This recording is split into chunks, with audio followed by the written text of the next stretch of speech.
am I making a reference to the talk I just gave, or am I giving a new talk? Ok. Or, cioè io faccio faccio una riassunta? Sì. Ok, può tagliare qui. Sì, anzi, fra. Okay.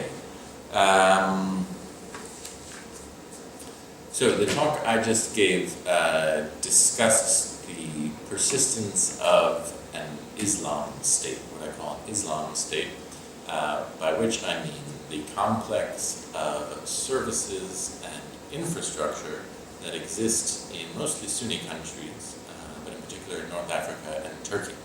So I discussed the persistence of the Islam state and the surprising use by the newly elected Islamist parties of the Islam State in furtherance of the state's role in the religious life of their citizens.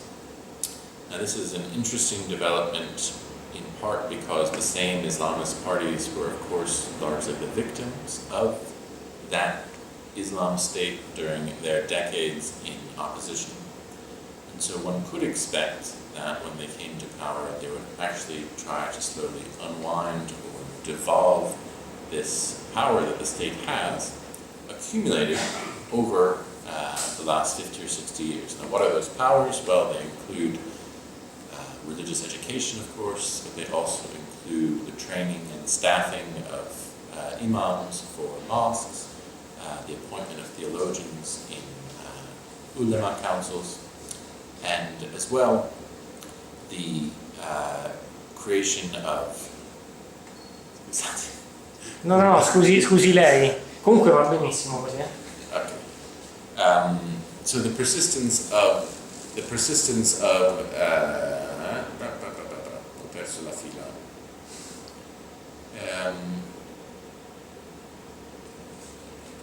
Non ti preoccupi, Okay.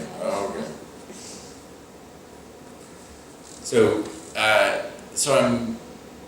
I'm interested in the persistence of these state institutions in the context of liberalizing societies, and I try to explain this evolution with reference to the experience that these countries in North Africa and Turkey in particular had in Western Europe as sending states for diaspora migrant populations from France, Germany to Italy, UK, Netherlands, Belgium, Spain, etc.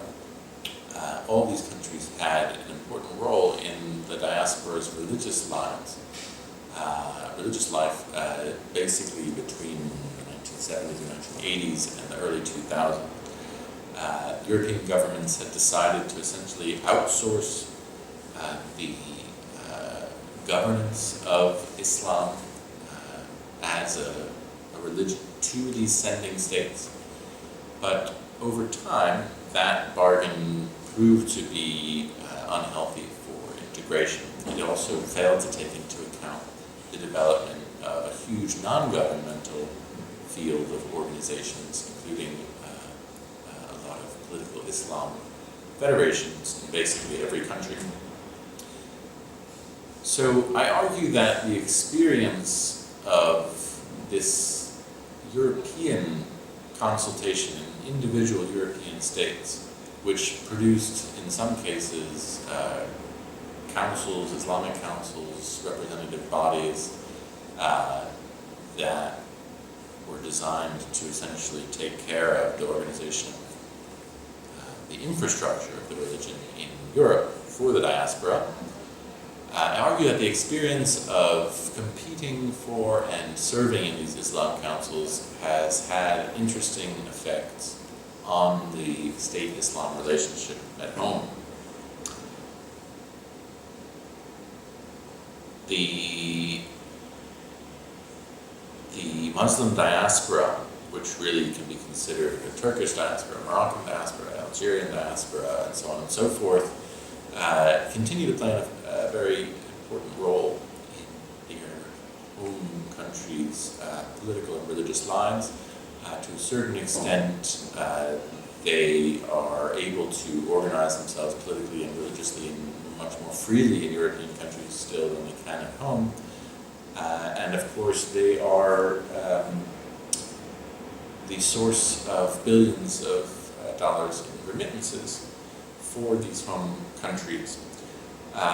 So, as a potential threat to the regime's stability at home, as a potential resource for the regime's GDP and foreign direct investment, etc., as potential voters in elections, they have continued to be courted by the homeland government.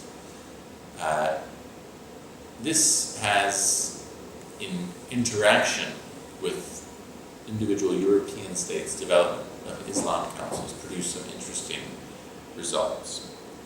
In particular, my current book project is exploring how exactly this relationship developed, how the experience of being forced to compromise and to negotiate not only with European states but also with dissident counterparts in European societies has encouraged a kind of professionalization but also a pluralism that is beginning to feed back into the countries of origin.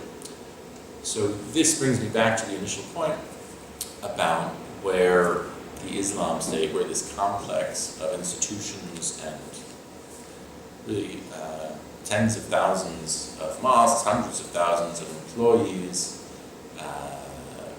many hundreds of schools, many dozens of theology departments, all of which are paid for by the taxpayers of these various states.